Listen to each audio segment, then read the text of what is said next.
What's really good, my people? Welcome into No Ketchup Chicago, for Chicago, by Chicago. I am your host, as always, Sean Little, field level edition. I got my guy in here.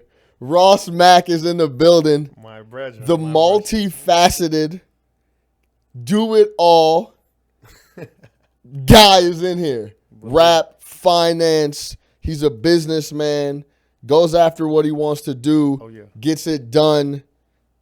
Thank you for coming through, my G. Appreciate you already know. Me, of course, love, man. This is a super dope vibe. Hey, man, thank you. I've been talking to some folks about trying to do some different props for like the interviews, but I think Mike is a mainstay.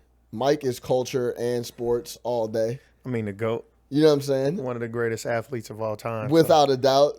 Without a doubt. Yeah, I'm gonna get some different stuff in here just so we got some versatility. I should do some Chicago legends type stuff. Yeah, maybe a little. We could definitely take Kyle Orton down. Yeah, we could take Kyle Orton down right now. Actually, we don't need him behind you. Horrible. I mean, I know you got the autograph, but we don't need that over here. Yes, we get some '85 memorabilia in here. Yeah, some Super Bowl shuffle Walter shit. Payton or something. I think you're decent. You Cubs or Sox? Gee, I'm Northside kid, bro. So I'm Cubs all day. Yeah, it's always been that way. Well, so then you got to get a little something in here from that run we had 2 years ago. No doubt. I got the little flag. I got terrible the towel. I mean, not terrible towel, but the towel. Yeah, you know, we'll get it in here. Yeah. I'm glad you're in here, bro. That's all that matters. Yeah, man. How you been? I know you got a lot of stuff cooking up. Always. We're gonna get into it. We're gonna talk about who Ross Mack is, the Wall Street rapper. I think that makes you very unique. Oh, yeah. So I think people want to hear about that. We're gonna get some insight on that. New projects coming up. Oh yeah, why you do what you do. The drill, Chicago. That's always in the mix. We're gonna talk a little Drinkhaus. That's new. Yeah. That's a little vibe. I haven't been yet. I ain't got the invite yet either, man? But that's something. Come, bro. That's something we can talk about later. It's the biggest vibe in the city of Chicago. There you go. And you could quote me on that. Or some of my auntie kids. Say no more. All right. Ross Mack, first off, Southside kid. Believe it. You already know. Yeah. South Shore to be exact. Okay, yeah. Yeah. How would you describe yourself? Like, who is Ross Mack? It's always a tough question, but I always lead the interview off with that because I think it could get some good insight into who I'm talking to. What's important to you? Describe yourself. Why do you do what you do? That's kind of what I'm looking for. I mean, the best way to say who was Ross Mack is just a kid from the south side of Chicago that has never been stopped by any obstacles, only used that as just fuel to the fire. Being a kid, literally, humble beginnings and making it to, the epitome of what one would consider success. And that's just, going to a great school, getting a great job while doing this, single mom, parent household type of vibe, making sure to stay away from all the negative vices at the time that so many of my peers would have, fallen to. But for me, man, it was, I'm what you call an anomaly in the sense of like I was the class clown that got straight A's. Right. And that's just a fact. Class clown that got straight A's. It never makes sense. I was the one kid when I was in high school when everybody was talking about, oh, what college you get in? And you seen the person that sat in the front, the biggest teacher's pet, mad because they, got denied and had to go to this school and that. I was a kid that was fucking class clown. Nobody got more girls than me. Nobody, I was that guy. And I was talking shit in class and all type of Ivy League, all type of Ivy League acceptances and shit like that. And then, the same when I was at school.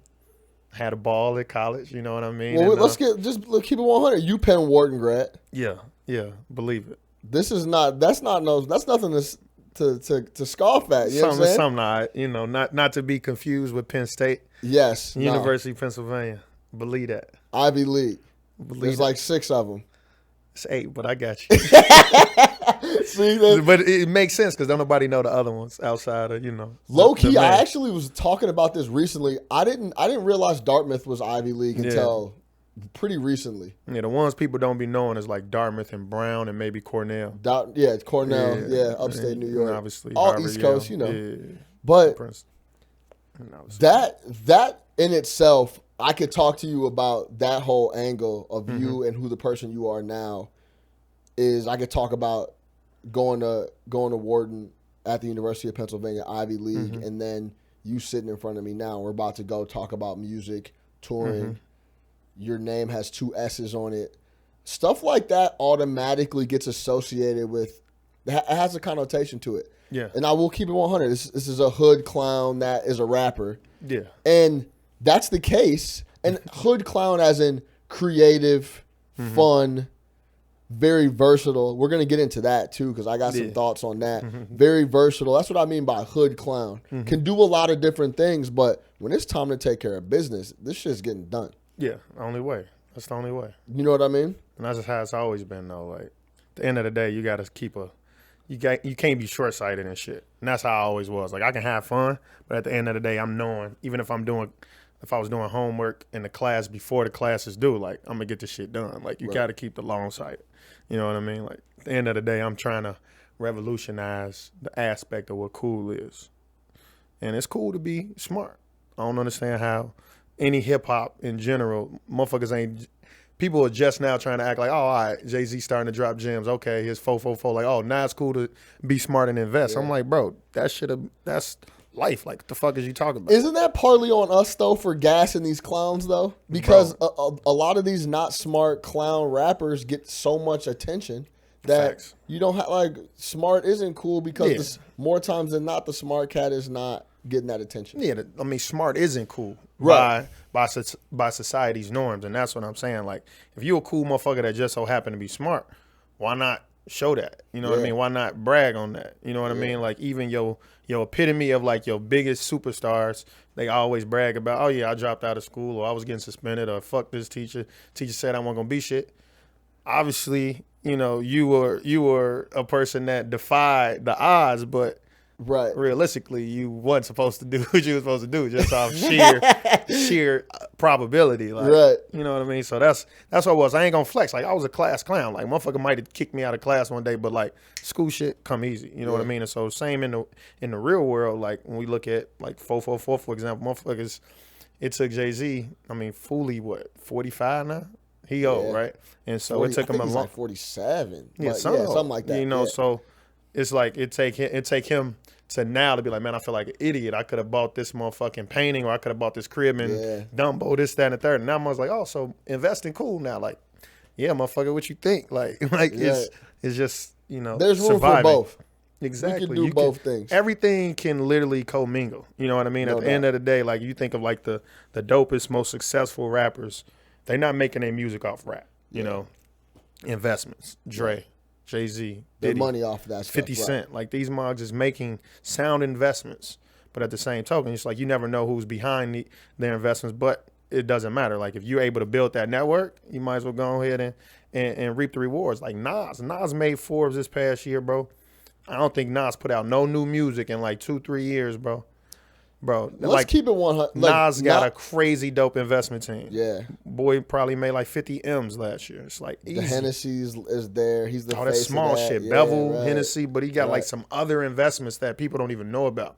That's what a real bread at. Like, you know, so I can be a person that get a check from Fashion Nova Men or some old weak ass shit, or you can be motherfucking investing in a motherfucking private equity company or venture capital fund. Yeah.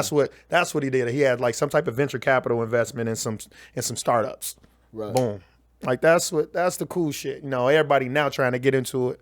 A lot of motherfuckers is getting finessed though. Be the real cool cat that on the other side, maybe off camera, you like on your shit. Your shit is extremely tight. You know what I mean? Precisely. Yeah. So talk about, when did you start rapping? Has it always been there, or were you just like you know what you come off to me like is, I have a little bit of this, but I don't think I'm as talented as I think I am. Mm-hmm. But it's one of those things where this guy is rapping.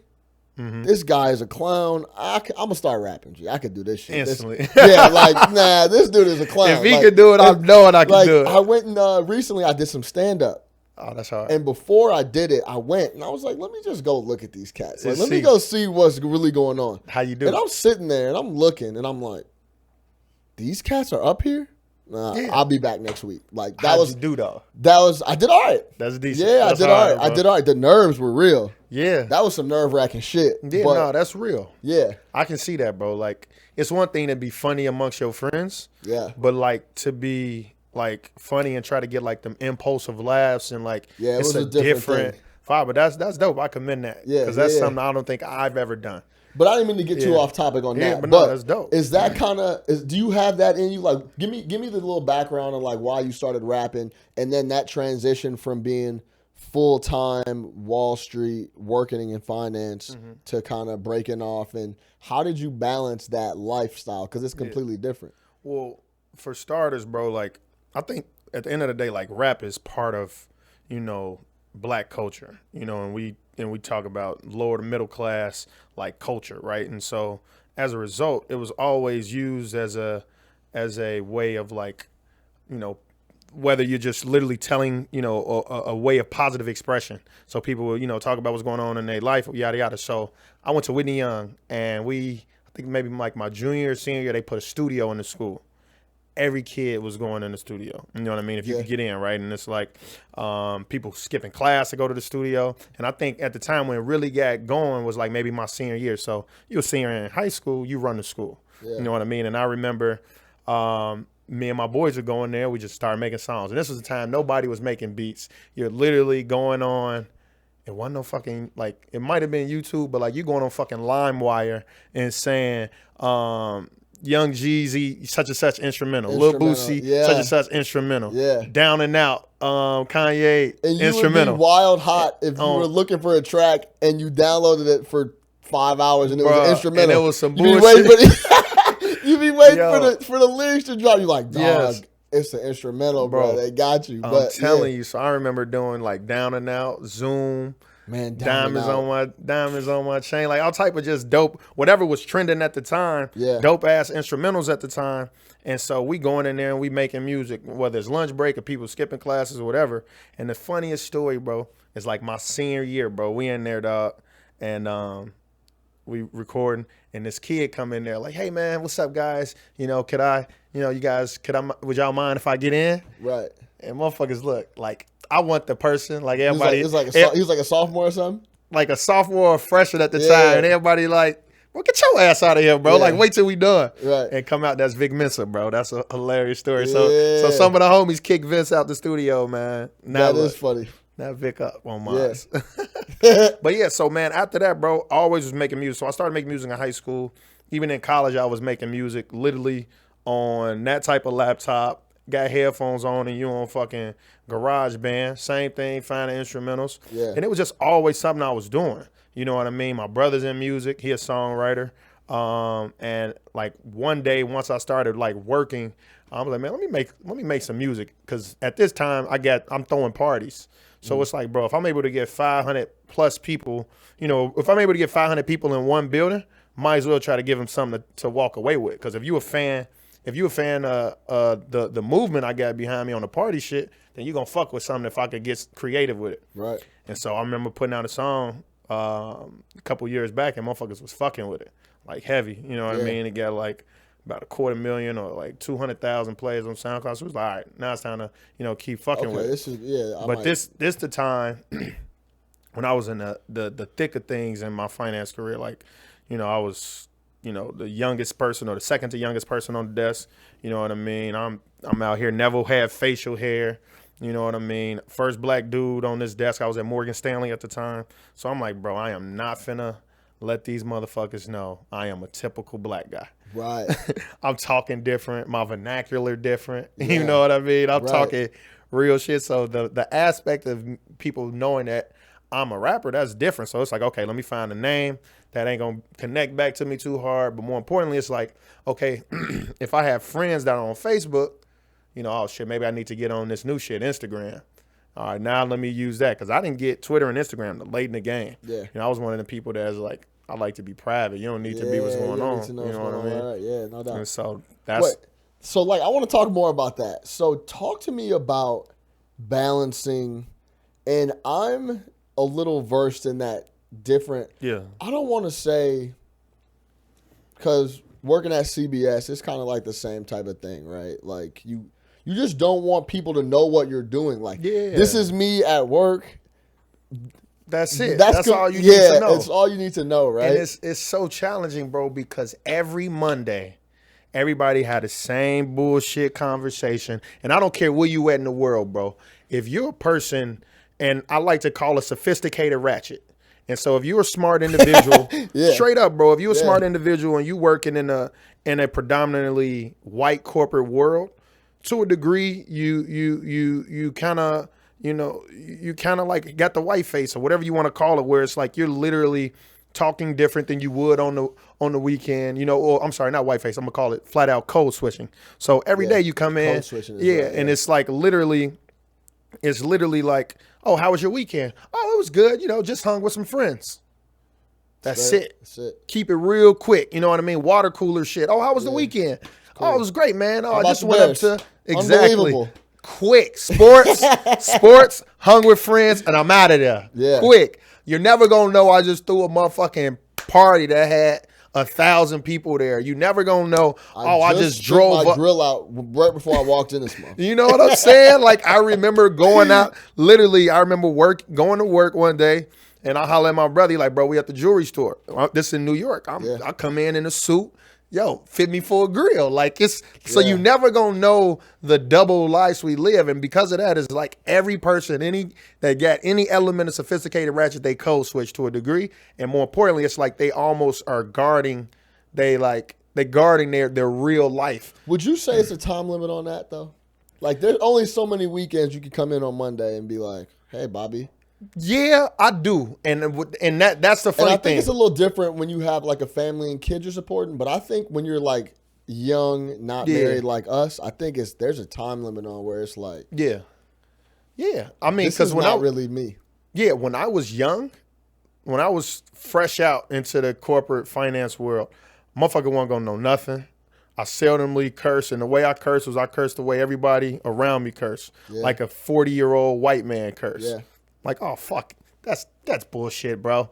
You know what I mean? It's like different type of levels of code switching. And to your point, it's like, is there a time limit? It's like after a while, once you try to navigate this world, it's like, okay, wait, I could actually, maybe this isn't me, or actually, fuck it, let me just be myself. And it's not until you get a little older and more comfortable and you understand. Because I remember, bro, my first 2 years of work, like, I'm never taking off vacation, no sick days. You know what I mean? It's like, because you're submerged in this new culture. Yeah, and then it's like, okay, you're not going to know I did this. You're not going to know that I literally just went down to Atlantic City from New York for fucking 2 nights. You know what I mean? Friday night, Saturday night. So what'd you do this weekend? I just hung with friends. Like, you're not going to know that, or you're not going to know, oh, I just literally opened up for XYZ artists. Yeah, you're not going to know that yet. You know what I mean? And when I was working here, it's like, oh, shit, I'm literally driving into work or in the Uber on the way to work, and I hear my song on the radio. It's like, oh, shit. You know what I mean? It's like, then it's like, okay, fuck it. Yo, I was just on the radio. Now it's like, fuck it. Let me let you know. Well, you start to not care too much. Yeah, fuck it. Because then it's like, this is just what it is. You have to wake up and say, fuck it. No doubt. All right, you had this new little skit that just dropped. What was that promoting? I'm about to play it right now. What is that promoting? So I got this new song about to come out next week called Designer Freak. It's a dope-ass solid concept where you just literally, if you a fashionable person and you like designer shit, not, labels, it's just one of those things. And so the thing about me as an artist is I always try to do the opposite of what you expect. Right. So if you think I'm talking like, if I'm a designer freak and I like every name you talking about, any label you could think of, you go on Barney's and you go to the fucking 5th floor, everything, like I'm literally try to do the complete opposite. So for this one, I'm literally talking about in my closet, I got all real shit. But the thing for me is like, I love funny. Like that's who I am. Like all my shit out there, and me and my homies like, bro, you got to be the Martin of the music. Like you just got to take on different roles, different characters. So I got all types of characters. But for this, it's like, bro, let me do the opposite. So for this, rather than me going and doing the mundane shit and shopping, because I thought about that. I was going to go to Bergdorf Goodman and shop and like videotape this. I'm like, bro, that shit corny as fuck. Right. Let me actually go down to Canal Street. Pay one of these vendors that are selling all knockoff shit. You know what I mean? And so for Canal Street to Chicago people is literally downtown New York where this is Man, it's no comparison. It's crazy down there. Yeah, so I'm trying to even put it in like it's like Soho is right there, right? Yeah. And then you walk about a block and you're in Soho, and then all of a sudden you're like going to catch the train. You hit Canal, and it's Asian market. Everything. Everyone's hustling. You have Africans and everything. Asians hustling every knockoff that you could think of, Gucci, Louis, Prada, any designer, and they fucking are selling it either on stands.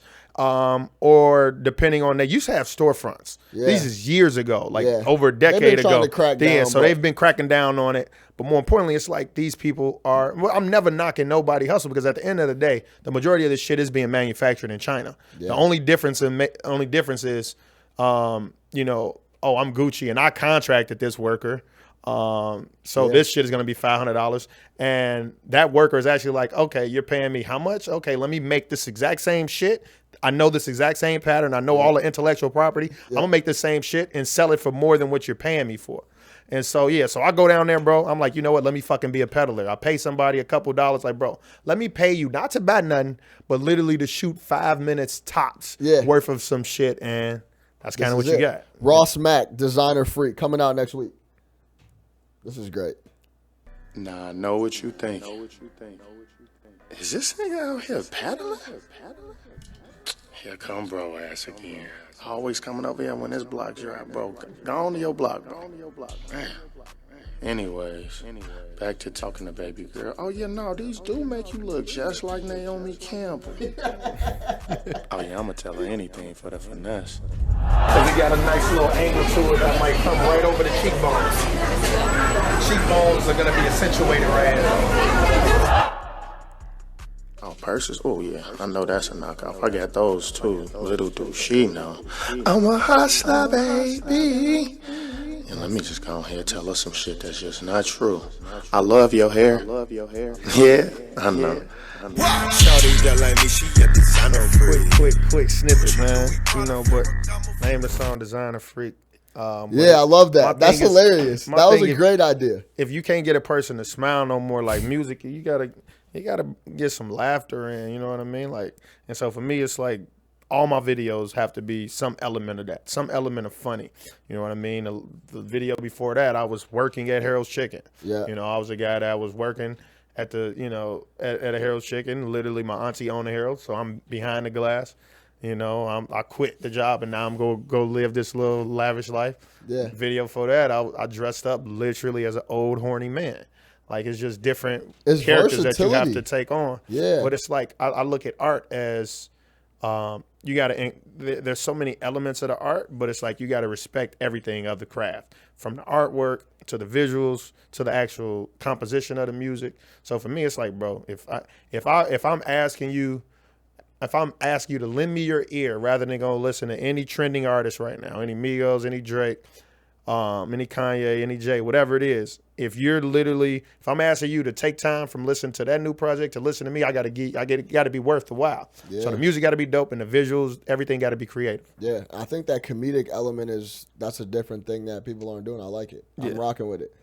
Let's talk about the hip hop game, and then we're gonna kind of transition into your new music, your stuff coming up, and all that.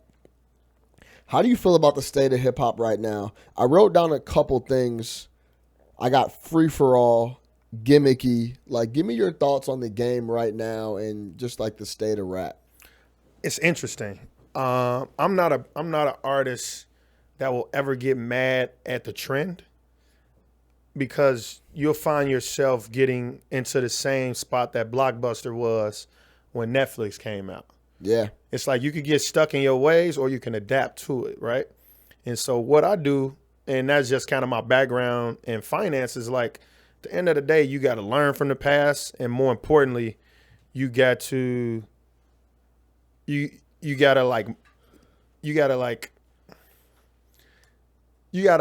from the past and expect from the future. So you got to learn and you got to just try to extrapolate and guess what is even going to be more Kinda where the popular. vibe is going. Yeah, you know what I mean? Right. And so it's like you literally just got to map the shit out. It's like, okay, if this what people are fucking with now, what they going to fuck with in 5 months? And that's what my mind always is, right? And so you just learning from the trends. Yeah. It's like, okay, music getting a little shorter. Okay, this is what people talking about. But you see a few people that are still able to remain themselves rather than, rather than actually falling and doing what the norm is right now, right? Like the aspect of the SoundCloud or the mumble rap, it's like, do you get mad at that or do you learn from it and see how exactly you could put your own spin on it and not only get a listener that enjoys that type of shit, but also simultaneously, get the fans that was still fucking with, Kendrick. It's a way of balancing and leveraging and literally stealing fans from both avenues. Because I think Valet is a perfect example of, he kind of just sat down, and I've heard from interviews of him going over stuff is, how am I going to attack this? Yeah. Like, I could come out and rap like the rest of these cats, but I don't know if that's going to crack through, whatever. Mm-hmm. And he kind of went about it, and now he was so ahead of how he's rapping, and his flow was kind of so ahead of what was out now. He's kind of taking off and doing his thing, but you definitely got to look and learn. And I think that's a lot of people's downfall is they're like, why are people listening to this mumble rap? How is this blowing up? Where's the lyrics? This isn't rap. How is this the new age hip hop? And instead of that, listen to the kids to say what Kanye would. Mm-hmm. This is what it is. People are enjoying this. Take what you can learn from it. Get mad at it. You got to literally understand that music is technology. You got to look at it the same way. Like at the end of the day, they're going to continue to be technological advances. They're going to be musical advancements. You know what I mean? Sure, we're going to always like, some antique things. Oh my God, you got an old school. I'll take this old school Corvette over this new school XYZ any day because this, that, and the third. I get that. So people are going to be like, yo, I like this type of hip hop. Those are the people, that are antiques, so to speak. But you got to be able to say, you know what? Let me motherfucking adapt and put my own spin on it. And that's just what it is. Like, you got to adapt. Technology is the same way. And so music the same way. Yeah, where do you feel like Ross Mack fits into that kind of the game? Like, where would you say your rap and your style and your flow, where does that fit in? Mm-hmm. I would say, bro, like, that's a great question. It's a tough question. I don't mean to put you on the spot, but it's that's like, a good question, give bro. me your where do you feel like you fit in at? Like what's your lane? You know what I mean? Bro, my lane is it's for that motherfucker that's like it's for that person that kind of likes to have fun and think outside the box, right? The person that is cool with saying I'm smart. You know what I mean? Like, I'm not saying I'm a conscious rapper. I talk about my real life shit. I'm still gonna talk about girls because girls like me. I'm still gonna flex a little bit because I put in that hard work.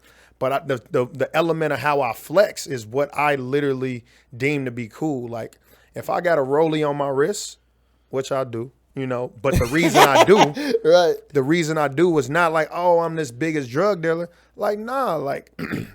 I was fucking 22 years old, making 6 figures. Like, and so for me, the way I did that was like my element of bragging. Because at the end of the day, music is braggadocious. At the end of the day, even J. Cole, Kendrick, we all are going to be braggadocious about something, right? And it's really what you boil down to, what are you bragging about, right? And for me, it's like I love the aspect of saying I'm investing. I love the aspect of saying, I attack stocks like a drug dealer would. You know what I mean? Like, I buy low, sell it high. I flip in stocks like a drug dealer would flip, Yeah. And so for me, it's like, it's literally saying, taking things that is familiar with how I grew up and like the type of person that would come from like a middle class family, and they understand certain elements. They understand people selling drugs. They understand this, that, and the third. But that person that went to school, and now it's like, oh shit, now I got a completely different, I had a whole different way of thinking about shit, right? A whole new perspective. So for me, the music is just a good way of expressing my whole life. You know what I mean? It's like literally, I'm always gonna talk my shit, but the shit I brag about, no other rappers ever bragged about. No other rapper talk about, oh, I just invested in Airbnb right now. Like, how do you do that? Like, Airbnb not even a public company. Nah, I know motherfuckers who now we got, a private secondary market, and I'm calling them like, people ain't doing that, and people can't brag about that, but they can't brag like, oh yeah, I just got these new Yeezys. Oh, I just bought a pound of weed. Like, all right, that's cool, but you can't say, what I mean? I think it's important to show kids and young kids that you could do both. Facts.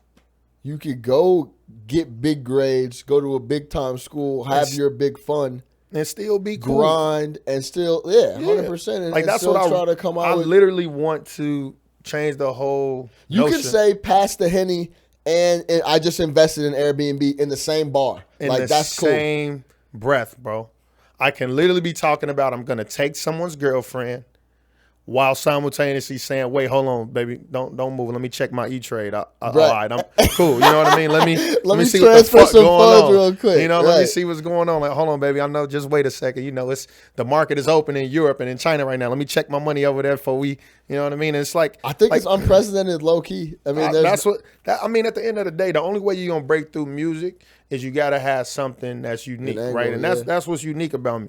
I'm always talk my shit. You know what I mean? But the shit I'm talking about, motherfucker can't talk about that, bro. And that's the one thing that I like and I love. And, my team is, we starting to gain way more traction, and it's just based off that, that element of just being real. You know what I mean? A lot of motherfuckers be lying. And it's like, I get that. If lying got you that far, shit, if it ain't broke, don't fix it. But, after a while, like, that shit gonna fade away. You know what I mean? 10 years from now, it's like, is this shit gonna be timeless? You know what I mean? It's like some elements when when everybody be like, oh, that person a one hit wonder, and you look back like, okay, that person really did fall off, and it's like because the motherfuckers rode a wave at the time, and they weren't true to themselves. Yeah, authenticity always gonna be, and so like, and I fuck with Valet. Valet, he keep everything a buck. Like he like. So we'll talk about the parties and shit, but like I've had Valet perform at several of my drills. Yeah. He did drills in Chicago and at South by Southwest. It's the homie. You know what I mean? And so, he be giving good advice. Like, bro, at the end of the day, motherfuckers listen to beats right now. If the beat ain't hot, if the beat ain't hot, you know what I mean? And that's really the reality. So it's like, okay, do I got a radio sound and beat? That's okay. Like that's what people be listening to shit. Okay, can I nod my head? Are people listening to lyrics? No. Yeah, interesting. People are listening to the hooks. So it's like, okay. And that's how you like, it's like, I learned, like I stay true and authentic to myself, but it's like, I have to also move within the framework that is being created. So it's like, so my shit gonna be authentic, but it's gonna literally be some sophisticated ratchet turn up shit. Like literally like trap funk. Like that's like, I got different pockets of music. I got Southside music, Southside Ross and Wall Street Ross. It's like, it's just different elements. I got shit for the Fifis too. Yeah, I think I'm a Gary V guy. I'm not a super crazy dude, but I listen to him. I think he has some good insight on a lot of topics. And one of the things that I think is really interesting that I think a lot of artists and creatives have a hard time doing is he makes the point where you need to start making things that the people want, not so much what you think the people want. Like, or like you're going to do, you kind of stand in your own, like if you want to be a mega, basically he's saying if you want to be a mega star and do your thing, you can stay true to yourself, but you got to listen to the streets and how they're receiving music, how they're listening to it, how they're going about it, or, and then put that into your creative process or it's going to fall upon deaf ears. That's facts. So it's like some people, I would say I agree and disagree with it only because it's like if you're a person that's saying I want to make something that I believe that people are gonna want, that's literally like I'm trying to get ahead of the curve, right? And so if you ask yourself, like T-Pain, when T-Pain first came out, it was like, bro, what the fuck is this auto-tune shit? Even Jay-Z, like, bro, def auto-tune. This shit mad corny. Now there's not one artist that don't have auto-tune. In anything, bro. Your favorite rapper got auto-tune somewhere. Whether it's in their hook, in their bars, or in their fucking ad-libs, in their doubles, their ins and outs. Whole careers everybody. on auto-tune, Exactly. And so it's Tory interesting. Lanez and all them guys. All of them, yay. Yeah. Fucking Travis Scott, like literally all the Migos. So it's like, it's interesting. So to that point, like Gary V might have been real because, T-Pain was like, man, I'm finna get the people what I think they need. There you go. And so nothing to knock T-Pain. The motherfucker, he came in the right time in the sense of like he was able to make money off ringtones. T-Pain made a shit ton of money off ringtones. Yeah. You know what I mean? But when it came to the music, Jay-Z damn near tried to ruin his whole career, bro. Jay-Z a bully for that. Yeah. But I ain't mad at it because it's like, yo, at that time, motherfuckers like, yo, fuck that. But Jay-Z is a person that is so powerful that he is able to make you say, rather than me getting people what they want right now, I'm gonna tell y'all what y'all need. That's what came with the 444 shit. So I agree with Gary Vee to a degree, right? If you're a person that's trying to get on, it's like, let me learn what's going on, what's working, and let me, adapt to that right now. But there's some people that are so powerful, they're gonna be trendsetters. Yeah. And that's kind of what a person's like, yo, let me give them what I think they need. Yeah. Let's talk about this new Ross Mac project. Oh yeah, we got several projects, man. Yeah. Project called Gordon Gekko gonna be coming out soon, man. Yeah. Gordon Gekko, for you don't know, is literally Gordon Gekko to me, for a motherfucker that worked on Wall Street, is equivalent to Scarface to a drug dealer. Right. He's just the fucking GOAT, right? Like any motherfucker that was. If you haven't seen Wall Street the movie, yeah, man, Gordon Gekko is a fucking You need to go menace, watch that ASAP. Right now, there's a couple films that you need to have seen. Scarface is one of them. Yeah. Wall Street is definitely one of them. So Gordon Gekko, the Michael Jordan of this shit. You know what I mean? He was the Scarface of this shit. Yeah. Al Pacino, like, you know what I mean? So it's just a vibe. So that's gonna be coming out soon. I also am in the process of putting some shit together. Pure cuffing season vibes, bro. Yeah. I think we're getting away from that. Just the pure interesting. Some shit like where the pure. Well, I'm even on some auto-tune shit. You know what I mean? When I'm talking to the females, bro. Women ain't been being serenaded no more, Motherfuckers ain't fucking girls to no music no more. Yo, this is very interesting. That's a great Girls is getting point. Fucked to Tekashi 6ix9ine. That can't happen no more. Yeah, facts. You know what I mean? I remember playlists. Interesting. Fucking Avant and fucking Usher and The Dream. You know what I mean? So I'm not an R&B artist, but with the auto-tune on, boys got a little. Be done. Yeah, and so but no, it's some dope shit, bro. Where it's going, I'm gonna put that out real soon. Just finishing up, getting a couple masters done, mixes and masters done, and that's gonna be something that I can't wait to give out because boys is gonna get back to fucking their girls to Ross Mac. Even they're gonna be confused, like, wait, I'm partying to this motherfucker. Yeah. He on the radio now. I'm out here fucking these joints to him. I'm fucking with it. It's like that, ladies. It's for you though. Instantly. Yeah. Be on the lookout for that. We talking like next couple of weeks, next month. I want to get that out before the year's out. Okay. So word. We got a month and a half. We got some time. Yeah. It's getting cold. It's cuffing season. You know what I mean? Netflix and drill season. That's it. Perfect segue into the drill. Believe that. Pull this up for me, Aaron. Arrow. Tomorrow. The biggest fucking thing smoking, man. November 16th. Promontory. If you haven't been to a drill, you need to make sure you show up. Yeah, the drill is I got it. It's something that's very unique, something very special. Me and one of my best friends in the world put this thing together. We first started when we was at college together. Then we lived together. Just started throwing parties in our fucking crib. You know what I mean? We didn't get kicked out cribs because of, you know what I mean? You have 100+ motherfuckers in the crib. It's like, yo, this, and that's how it started. After we have literally over 150 motherfuckers in the crib, it's like, yo, we need to find a spot. I think the different thing about the drill parties that I've been to is you're never going to fully get away from all this, but it's just come have fun. Oh, yeah. The music's loud. Yeah. It's not a lot of that homie standing around not doing nothing. Everybody's chopping it up with everybody. Everybody's having fun. Everybody's turning up. It's a good vibe in there. That's what I would say about it. The thing about the drill is literally, like, we talk about this shit. So the reason we did the drill was, imagine, being 22, 23 in New York, bro, and motherfuckers ain't got nothing to do. Or better yet, put it like this. Imagine being 22, 23 years old, and for Monday through Friday, you're code switching. Right. The entire time you code switching Monday through Friday. And it's not until Friday night and Saturday. From Friday night to Sunday night, it's when you can literally say, oh, yeah, let me shake loose. And let me get up out there. And that's what the drill is, bro. The drill is literally where sophisticated ratchet motherfuckers come together. Where it's like, yo, I ain't got to literally code switch. I could just be myself. You're going to have some fucking turned up shit. And literally, like, tomorrow, it'll be 600 motherfuckers there. You know what I mean? Like, we throw these parties everywhere, bro. The Drill is a name where, you know, it's literally synonymous with just having the best time possible. Yeah. You know what I mean? We throw them New York, D.C., Philly, Atlanta, Miami, Chicago, and L.A. You know, we got to make a move to Canada, Toronto to be exact soon. I've never been. I think I've been to Montreal or some shit. I can't remember. Montreal's dope. I went on tour. I don't even remember where the fuck it was at, to be honest. It was somewhere in Canada. Yeah. And the tour bus got stopped at the at the border. Bro, they felt like a fucking like a blunt or something, and them motherfuckers went on a bus, held us down, bro. It was the longest thing. So if you ever going into Canada, be cool. It's best to fly. But if you ever driving into Canada, bro, there's tree over there for you. It's definitely. I think the shit legal there. Right, so just get there first. So boys was sitting there tweaking, but that is what it is. New Ross Mac coming soon. Be on the lookout.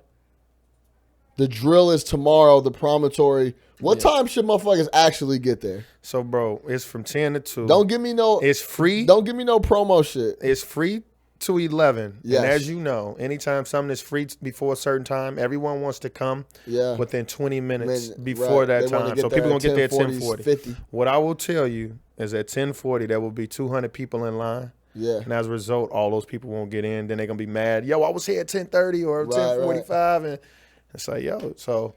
I say that to say you'll be on the list, brother. You know, so you just pull up. You just pull up when you want, bro. But it's gonna be, you know, and the best part is obviously I'm hosting it. You performing? There's never been a drill that I don't perform at. Okay, you know, and that's just something that is one of the things that I think at the end of the day, I think people that are starting to come to drills understand that. And I hope it's something people be looking forward to. All right, let me see what Ross got. Because at the end of the day, I'm performing either something you know or some new shit. You know what I mean? So, like, Designer Freak, I'm going to perform that. Yeah. Might perform Fago. You know. Pull up to the spotlight. That's my shit. Might even have to do the thumbing. Like, shit. Fuck it. Ooh, yeah. Oh, God. Hey, man. Yeah. I appreciate you coming through, bro. This was a blast. My dog. And then lastly, we got Drinkhaus. Yes. Oh, I forgot about that. Yeah, you saw good. Oh, we ain't got no time limit. We can jump right back to it. So me and some of my homies I grew up with, the funniest part about it. Pull me up, Aaron.